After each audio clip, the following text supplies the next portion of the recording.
안녕하세요. 백다마TV의 백성호입니다. 오늘은 50대 이하의 투자분들이 좀 피하면 좋은 ETF에 대한 이야기를 해볼까 합니다. 대부분 컨텐츠에 이거 추천합니다, 이거 사세요, 뭐 이런 컨텐츠는 많지만 이거 하지 마세요 라는 컨텐츠 별로 없잖아요. 그리고 사실 모든 ETF가 나에게 적합한 ETF는 아닙니다.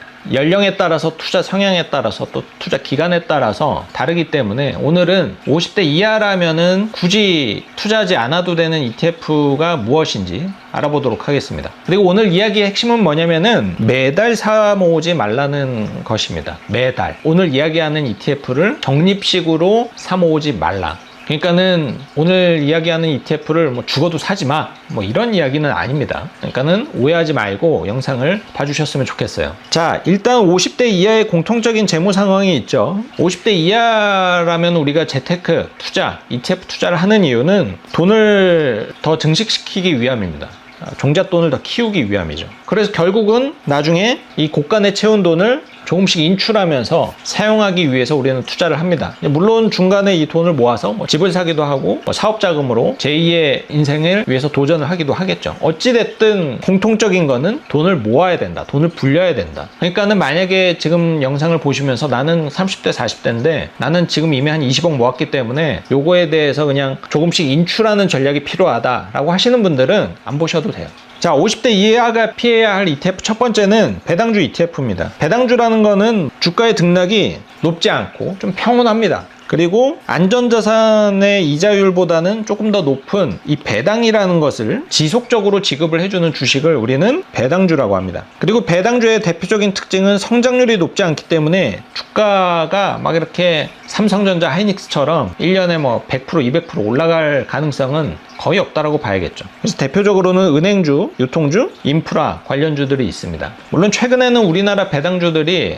조금 여러 가지 호재가 쌓이면서 주가도 많이 오르기는 했으나 전통적으로 배당주라는 것은 주가가 이렇게 가파르게 오르지는 않습니다. 그러면 왜 배당주를 피해야 되느냐? 결론은 수익률이 낮아서예요. 백테스트 결과를 한번 공유해 볼게요. 만약에 2011년 정도부터 QQQ와 대표적인 배당주죠, 슈드 ETF에 투자를 했다라고 가정을 해보면은 1억을 투자했을 때 QQQ는 약 5배 성장을 해서 5억 5천 정도가 됩니다. 1억을 가지고 5억 5천 만들어서 한 방에 만약에 슈드를 사서 배당을 받는다라면은 연간 분배율이 4%라고 가정을 했을 때 약 2,200만 원 정도씩 받게 되겠죠. 근데 이 1억을 10년 전에 슈드에 딱 투자를 해놓고 지금까지 굴렸다, 분배금을 다시 슈드로 재투자하는 과정까지 합쳐서 만들어지는 금액은 약 2억 7천입니다. 그러면은 현재 분배금은 약 한 1,100만 원씩 나올 거예요. 이 백테스트 결과가 의미를 하는 것, 그리고 제가 이야기를 하고 싶은 건 뭐냐면은 결국에는 우리가 재테크와 ETF 투자를 하는 이유, 많은 돈을 만들어서 많은 현금 흐름을 만들기 위함이잖아요. 그러면 일단 자산을 크게 키워야 되는 게 첫 번째 목적이라는 거예요. 그러기 위해서는 우리는 기대 수익률이 높은 자산을 투자를 해야 됩니다. 물론 기대 수익률이 높은 자산은 변동성이 높습니다. 허나 적립식으로, 그러니까 매달 투자하는 사람들은 이 변동성을 굉장히 많이 낮출 수가 있어요. 가끔 이 슈드 ETF를 너무 막 신봉하는 사람들 보면은 연간 배당 성장률이 막 10% 이상 되기 때문에 지금부터 사는 게 이득이다라고 얘기를 하는데 그건 완전히 잘못된 얘기입니다. 배당 성장률이 높건 낮건 떠나서 일단은 많은 돈을 가지고 슈드를 사는 게 최고의 전략이지, 미리 산다라고 해가지고 내 시드머니는 2억인데 시드머니가 5억인 사람보다 배당 분배금이 절대 높을 수 없죠. 그래서 저는 50대 이하의 투자자분들은 앞으로 투자할 수 있는 기간이 짧으면 10년, 길면은 20년, 30년 되기 때문에 배당주 이런 거 매달 적립식으로 투자를 하는 거는 저는 절대로 추천하지 않습니다. 두 번째는 안전자산으로 생각할 수 있는 ETF들이에요. 대표적으로는 채권 ETF, 그리고 원자재 ETF가 있습니다. 채권 ETF를 투자를 하는 케이스는 그렇게 많지는 않은데 이게 앞으로 금리가 내려갈 것이다 라고 기대를 하고 장기채에 좀 전략적으로 투자를 하는 케이스들이 있는데, 굳이 금리가 사실은 내려갈지 올라갈지 정확하게 예측이 불가능한데 그거를 예측을 하고 금리 인하에 배팅을 한다? 저는 사실 이해는 할 수는 없습니다. 왜냐? 금리가 인하가 되면은 주식 자산이 더 많이 오르거든요. 아무리 장기 채권 투자자에게 금리 인하가 호재로 작용한다 하더라도 주식을 보유하고 있는 것만큼 호재는 아니에요. 그래서 저는 채권 ETF를 계속 매달 사 모으는 거는 적합하지 않다. 물론 내가 뭐 내년에 차량 구매용으로 적금 대신에 채권 투자를 하고 싶다. 그런 경우에는 단기채나 파킹 ETF를 활용을 하는 거는 좋습니다. 하지만은 은퇴 자금을 목표로 장기 투자를 하는 데 있어서 채권 ETF를 매달 사실 필요는 1도 없습니다. 원자재 ETF도 대표적으로 요즘에 금과 은 그리고 구리 이런 자산에 대한 투자 수요가 굉장히 높은데요. 이걸 그래서 매달 적립식으로 투자를 하는 게 어떠냐. 특히 이제 금 투자에 대한 관심이 많으시니까 개인적으로는 좋아하지 않습니다. 왜냐면은 금이라는 자산이 역사적으로 평균 수익률이 당연히 주식보다 높지 않습니다. 나는 20년, 30년 투자를 할 수 있고 매달 모아갈 수 있는 사람인데 굳이 기대 수익률이 높지 않은 자산에 적립식으로 투자를 해야 되느냐? 거기에 대해서는 동의하지 않습니다. 자, 그리고 세 번째는 커버드 콜 ETF입니다. 모든 커버드 콜 ETF. 여전히 젊으신 분들이 커버드 콜 ETF를 적립식으로 투자를 하는 사람들이 꽤 많습니다. 왜 모으세요? 물어보면은 분배금이 많아서 좋고, 또 요즘 커버드 콜 ETF는 수익도 잘 나고 분배금도 좋으니까는 일석이조 아니냐, 이렇게 이야기를 하는데, 그거는 제가 영상에서도 예전에 공유를 해드렸지만 ETF의 분배금은 주식의 배당금과 그리고 채권의 이자와는 완전히 개념이 다른 겁니다. 그러니까 그 영상을 보시고도 나는 커버드 콜을 계속 할 거야 라고 하면은 할 수 없지만, 어찌됐든 이 50대 이하에게 커버드 콜 ETF는 절대 추천하지 않습니다. 왜냐? 한번 케이스를 보죠. 똑같은 운용사에 똑같은 기초자산을 갖고 있는 ETF가 있는데, 하나는 일반 종목이고 하나는 커버드콜 종목이에요. 상장일은 24년도 6월 그리고 하나는 24년도 5월에 각각 상장을 했습니다. 이때 나스닥 지수는 오히려 5월달이 더 낮았었고 6월달이 조금 더 높았습니다. 그런데 2월 18일 기준으로 이 해당 ETF의 가격을 보면은 그냥 일반형 ETF가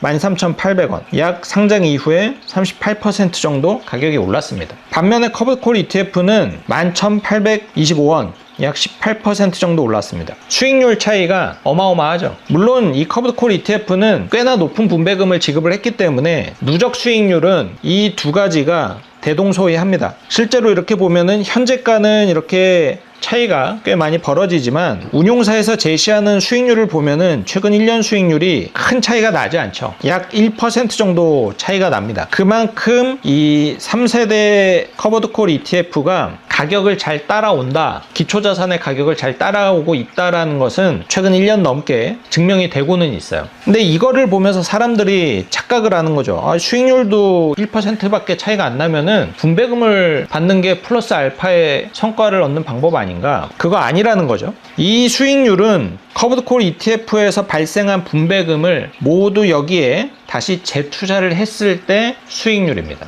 그런데 분배금을 받아서 다시 재투자를 할 거면은 뭐하러 커버드콜 투자를 하는 거예요? 내가 분배금을 받아서 매달 커피를 사 마실 거다. 그럼 커버드콜 ETF 투자를 하셔도 됩니다. 근데 나는 이게 10년, 20년 투자를 할 건데 이 분배금을 받아서 당장은 쓸 일이 없으니 나는 다시 재투자를 할 거야. 이거 왜 하냐니까요. 이 분배금이라는 것은 독이 될 수가 있어요. 왜냐? 세금이 나오기 때문에 그렇습니다.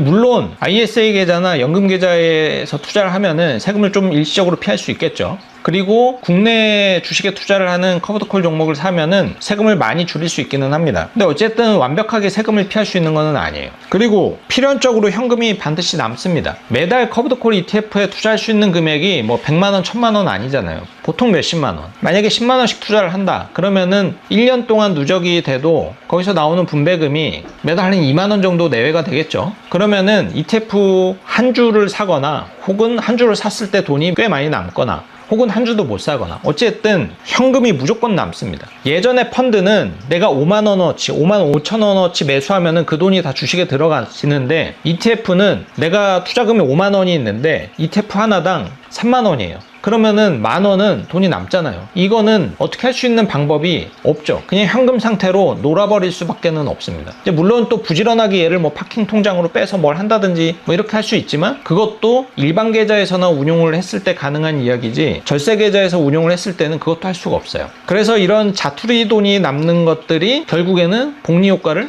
떨어뜨리는 요인이 됩니다. 그리고 마지막으로 그 어떠한 커브드 콜 ETF든 그게 3세대든 뭐 앞으로 4세대, 5세대가 나오든 기초지수를 동일하게 쫓아갈 수 없습니다. 무조건 기초지수보다 단 0.5%라도 혹은 1%라도 덜 쫓아갑니다. 이거는 구조적으로 어쩔 수가 없는 거예요. 콜옵션을 매도를 해야 되고 거기에 관련된 비용이 있고 콜옵션을 매도한 만큼 수익 상승분에 제한적인 영향을 또 받을 수밖에 없죠. 그래서 이러한 요인들 때문에 커브드 콜 ETF는 이 재투자 효과를 떨어뜨립니다. 내가 만약에 나스닥 지수에 투자를 하고 싶다라고 하면은 그냥 나스닥 ETF를 사시면 됩니다. 나스닥 커버드 콜을 사시면은 안 된다라는 거예요. 아무런 의미가 없고 오히려 마이너스 요인입니다. 그리고 앞서 설명드렸듯이 오늘 이야기하는 50대 이하의 투자자분들은 이 배당금을 받아서 현금으로 쓸 필요가 없다라는 것을 전제합니다. 종잣돈을 빨리 크게 불려야 되는 사람들 기준으로 말씀을 드리는 거예요. 당연히 커브드 콜은 60대 혹은 그 이상 혹은 그 전이라도 내가 꾸준하게 현금 흐름을 만들 때 좀 편하게 만들 수가 있으니까 그런 경우에는 이 커브드 콜 ETF가 정말 잘 활용이 될 수도 있고 너무나 좋은 ETF가 될 수가 있습니다. 하지만 적립식으로 돈을 불려야 되는 사람들에게는 이로운 점이 먼지만큼도 없다라는 점 꼭 알아두셨으면 좋겠어요. 그리고 이런 이야기를 하는 이유는 이 시간이 누적이 됐을 때 이 과정상의 작은 차이, 사람들 그러거든요. 뭐 결국 해봤자 뭐 0. 몇 프로 차이고 뭐 1% 차이인데 그게 무슨 의미가 있느냐. 하지만 결과 차이는 굉장히 크게 만들 수 있다라는 거죠. 매달 30만 원씩 10%의 기대 수익률로 30년 동안 적립을 했을 때